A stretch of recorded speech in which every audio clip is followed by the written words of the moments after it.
अस्सलाम वालेकुम my dear students, my name is Salman Riyaz. Today will discuss topic number 14.4 जो कि है evaporation and boiling. First one है एवेपोरेशन। क्या होता है एवेपोरेशन की हम कल से परसों से या 2-3 दिन से बात कर रहे हैं। The process by which molecules escape silently, कि मॉलिक्यूल्स जो हैं वो लिक्विड की सरफेस से साइलेंटली वेपोरेट होते हैं, निकल जाते हैं steadily from the surface of a liquid into vapour phase. और लिक्विड से वो किस शक्ल में बदल जाएंगे? गैसीय स्टेट में बदल जाएंगे, वेपर स्टेट में चले जाएंगे। एट एनी टेम्परेचर, किसी भी टेम्परेचर पे हो सकता है, जरूरी नहीं है कि वो बॉइलिंग पॉइंट ही हो। बॉइलिंग पॉइंट से नीचे नीचे किसी भी टेम्परेचर के ऊपर मॉलिक्यूल अगर लिक्विड की सरफेस से निकल के गैसीय स्टेट में बदलते हैं तो हम उसको क्या बोलेंगे? इवेपोरेशन। कहता है कि सरफेस फिनोमिना है जो कि तमाम टेम्परेचर्स के ऊपर हो रहा होता है and causes a gradual decrease in the liquid level in open container. अगर कंटेनर ओपन है तो लिक्विड लेवल जो है वो ग्रेजुअली डिक्रीज होना शुरू हो जाता है। उसके बाद है बॉइलिंग। बॉइलिंग कहता है phase change in which liquid turns into gaseous state. अब लिक्विड किस में बदलेगा? गैस में बदलेगा through out it's entire volume. लेकिन ये सरफेस से नहीं होगा बल्कि पूरे के पूरे वॉल्यूम में से होगा, forming bubbles at a definite temperature.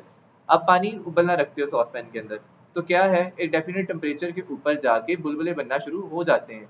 वो टेम्परेचर क्या कहलाता है? बॉइलिंग पॉइंट, जहां the vapour pressure of a liquid equals the external atmospheric pressure. जो एक्सटर्नल एटमॉस्फेरिक प्रेशर है वहां पे वेपर प्रेशर क्या हो जाएगा? बराबर हो जाएगा। एक्सटर्नल एटमॉस्फेरिक प्रेशर और वेपर प्रेशर जब बराबर होता है उस पॉइंट को बोलते हैं बॉइलिंग पॉइंट। अब ये आपको कैसे इंडिकेट हो रहा होगा? क्योंकि जब बबल्स बनना शुरू हो जाए तो ये इंडिकेशन इस चीज की है कि वेपर प्रेशर और एटमॉस्फेरिक प्रेशर दोनों बराबर हो गए हैं। कहता है जो हीट है is supplied from external source, और जो हीट है वो आपके एक्सटर्नल सोर्स से देनी पड़ रही होती है। बॉइलिंग पॉइंट क्या है? कहता है एक स्पेसिफिक टेम्परेचर जिस टेम्परेचर के ऊपर लिक्विड का vapour pressure external atmospheric pressure के इक्वल हो जाए हम उसको बोलते हैं बॉइलिंग पॉइंट।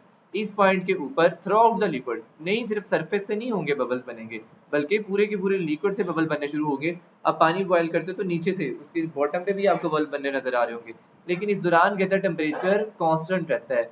पानी का जो बॉइलिंग पॉइंट है वो कितना होता है? 100 डिग्री सेल्सियस। जब वो लिक्विड से गैसियस स्टेट में बदल रहा होगा तो उस दौरान टेम्परेचर कांस्टेंट रहेगा, 100 ही रहेगा। जो आप हीट प्रोवाइड करोगे वो सिर्फ और सिर्फ उसको लिक्विड से गैस में बदलेगी, तोड़ने के काम आएगी। रेट ऑफ एवेपोरेशन जो है the number of liquid molecules escaping the surface per unit time. एक मिनट के अंदर, एक सेकंड के अंदर कितने लिक्विड मॉलिक्यूल्स उसकी सरफेस के एस्केप होते हैं, ये रेट ऑफ एवेपोरेशन कहलाता है। कहता है ये दो फैक्टर पर फिजिकली डिपेंड कर रहा है। एक है टेम्परेचर, अगर टेम्परेचर बढ़ा देंगे तो मॉलिक्यूल की काइनेटिक एनर्जी बढ़ना शुरू हो जाएगी। जब काइनेटिक एनर्जी बढ़ना शुरू हो जाएगी तो वो ज्यादा से ज्यादा सरफेस से एस्केप करने लग जाएंगे। फिर दूसरी बात है प्रेशर को लो कर दें। अगर प्रेशर को लो करेंगे fewer molecules are pushed back into the liquid, बहुत कम मॉलिक्यूल जो है वो लिक्विड में वापस जा पाएंगे तो वेपोरेशन का रेट बढ़ जाएगा। उसके बाद है कूलिंग इफेक्ट ऑफ वेपोरेशन। गर्मियों में आप नहा के आते हैं, नहाने के बाद जब जैसे ही पंखे के नीचे आते हैं तो ठंडक महसूस करते हैं, क्यों? इवेपोरेशन की वजह से। When the fast highest kinetic energy molecules escape from the liquid surface during evaporation, आपका जिस्म गीला होता है और लिक्विड सरफेस भी है वो, जब मॉलिक्यूल्स कहते हैं escape करते हैं तो जो पीछे बच जाते हैं लिक्विड मॉलिक्यूल्स उनकी काइनेटिक एनर्जी डिक्रीज हो जाती है, उनकी एवरेज काइनेटिक एनर्जी डिक्रीज होती है, जिसकी वजह से टेम्परेचर जो लिक्विड का वो डिक्रीज हो जाता है। इस तरह से एवेपोरेशन कूलिंग इफेक्ट प्रोड्यूस करता है।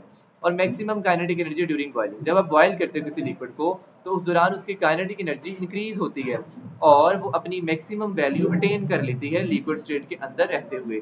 अब आप जो एडिशनल एनर्जी प्रोवाइड करोगे, एडिशनल हीट प्रोवाइड करोगे, वो उसके टेम्परेचर को इंक्रीज नहीं करेगी बल्कि उसको लिक्विड से गैस में बदलने के काम आएगी। मैं कहता हूँ वाटर का 100 डिग्री सेल्सियस टेम्परेचर, मैंने उसको हीट किया, उसका टेम्परेचर 100 डिग्री सेल्सियस तक पहुंच गया। अब वो बॉयल हो रहा है, उसमें बबल बन रहे हैं। अब उसका टेम्परेचर 100 डिग्री सेल्सियस तक ही रहेगा, उस वक्त तक 100 डिग्री सेल्सियस रहेगा जब तक पूरा का पूरा लिक्विड गैस में बदल नहीं जाता। तो मतलब उस दौरान टेम्परेचर कांस्टेंट रहता है, टेम्परेचर चेंज नहीं होता। ये हम कल कूलिंग और हीटिंग कब्जे में की सारी बातें डिस्कस कर चुके हैं। अब इसमें कंपैरिजन ये है कि इवेपोरेशन एक सरफेस फिनोमेना है जो बहुत आहिस्ता आहिस्ता होता है और सिर्फ लिक्विड की सरफेस पे हो रहा होता है, जबकि बॉइलिंग पॉइंट जो है पूरे लिक्विड में होगा और ये डेफिनेट एक्सटर्नल एटमॉस्फेरिक प्रेशर के ऊपर क्या बनाएगा? बबल्स बनाना शुरू कर देगा। और इवेपोरेशन तमाम टेम्परेचर पे होता है, हत्ता के बॉइलिंग पॉइंट से जो नीचे टेम्परेचर है उस पर भी हो रहा है। लेकिन टेम्परेचर बढ़ाने से रेट ऑफ इवेपोरेशन बढ़ जाता है। क्यों बढ़ जाता है? क्योंकि काइनेटिक एनर्जी जो है मॉलिक्यूल्स की इंक्रीज होती है। जबकि बॉइलिंग जो है कि सिर्फ एक स्पेसिफिक टेम्परेचर पे होता है, जबकि आपने प्रेशर क्या रखा हो? नॉर्मल रखा हो। उसके बाद इवेपोरेशन का इफेक्ट कैसा होता है? कूलिंग इफेक्ट होता है। जो फास्टेस्ट जिनकी काइनेटिक एनर्जी ज्यादा होती है वो मॉलिक्यूल एस्केप कर जाते हैं, और जो पीछे बच जाते हैं मॉलिक्यूल्स, रिमेनिंग मॉलिक्यूल्स, उनकी काइनेटिक एनर्जी डिक्रीज हो जाती है, जिसकी वजह से टेम्परेचर आपको लोअर फील होता है, आप ठंडक महसूस करते हैं, जबकि बॉइलिंग के अंदर कोई कूलिंग इफेक्ट नहीं होता। एवेपोरेशन के अंदर छोटी requires a smaller amount of energy provided from with in the liquid itself. कहते हैं बहुत कम एनर्जी चाहिए होती है एवेपोरेशन के लिए, जो कि लिक्विड अपने अंदर से खुद ही उसको प्रोवाइड कर देता है, जबकि बॉइलिंग के लिए ऐसा नहीं है। बॉइलिंग के लिए हमें एक्सटर्नली उसको हीट करना पड़ता है। पानी को अगर बॉयल करना है तो हमें क्या करना पड़ेगा, हीट करना पड़ेगा, जबकि वेपोरेशन वो कोई भी टेम्परेचर हो तो उस पर हो रही होगी। अब वेपोरेशन कैसा है, evaporation slow silent surface only phenomena, सिर्फ सरफेस पे होगा, आहिस्ता होगा और किसी भी टेम्परेचर पे हो सकता है, और जो बाकी लिक्विड बचेगा उसको ठंडा कर देगा। जबकि बॉइलिंग क्या है, एक रैपिड तेज है, विगरस है और होल लिक्विड प्रोसेस है, जो कि सिर्फ बॉइलिंग पॉइंट पे होता है, जिसमें आपको एक्सटर्नल हीट सोर्स चाहिए होता है। कहता है evaporation leads to boiling, evaporation boiling की तरफ लेके जाता है। हाँ ये बात ठीक है कि जैसे जैसे लिक्विड को हीट करेंगे इवेपोरेशन, क्योंकि टेम्परेचर इंक्रीज होगा, टेम्परेचर इंक्रीज होगा, रेट ऑफ इवेपोरेशन बढ़ जाएगा, इवेपोरेशन जो स्पीड अप हो जाएगा। बॉइलिंग पॉइंट के ऊपर जाके इस तरह होगा कि मॉलिक्यूल्स अपनी काइनेटिक एनर्जी मैक्सिमम गेन कर चुके होंगे, और वो फर्दर हीट जो आप प्रोवाइड करोगे वो लिक्विड को गैस में बदलेगी, एक कांस्टेंट टेम्परेचर के ऊपर और प्रेशर के ऊपर। स्टूडेंट कल इंशाल्लाह हम देखेंगे कि इफेक्ट ऑफ प्रेशर किस तरह से बॉइलिंग पॉइंट को इंक्रीज या डिक्रीज करता है। तो मिलते हैं नेक्स्ट लेक्चर में, तब तक के लिए अल्लाह हाफिज़।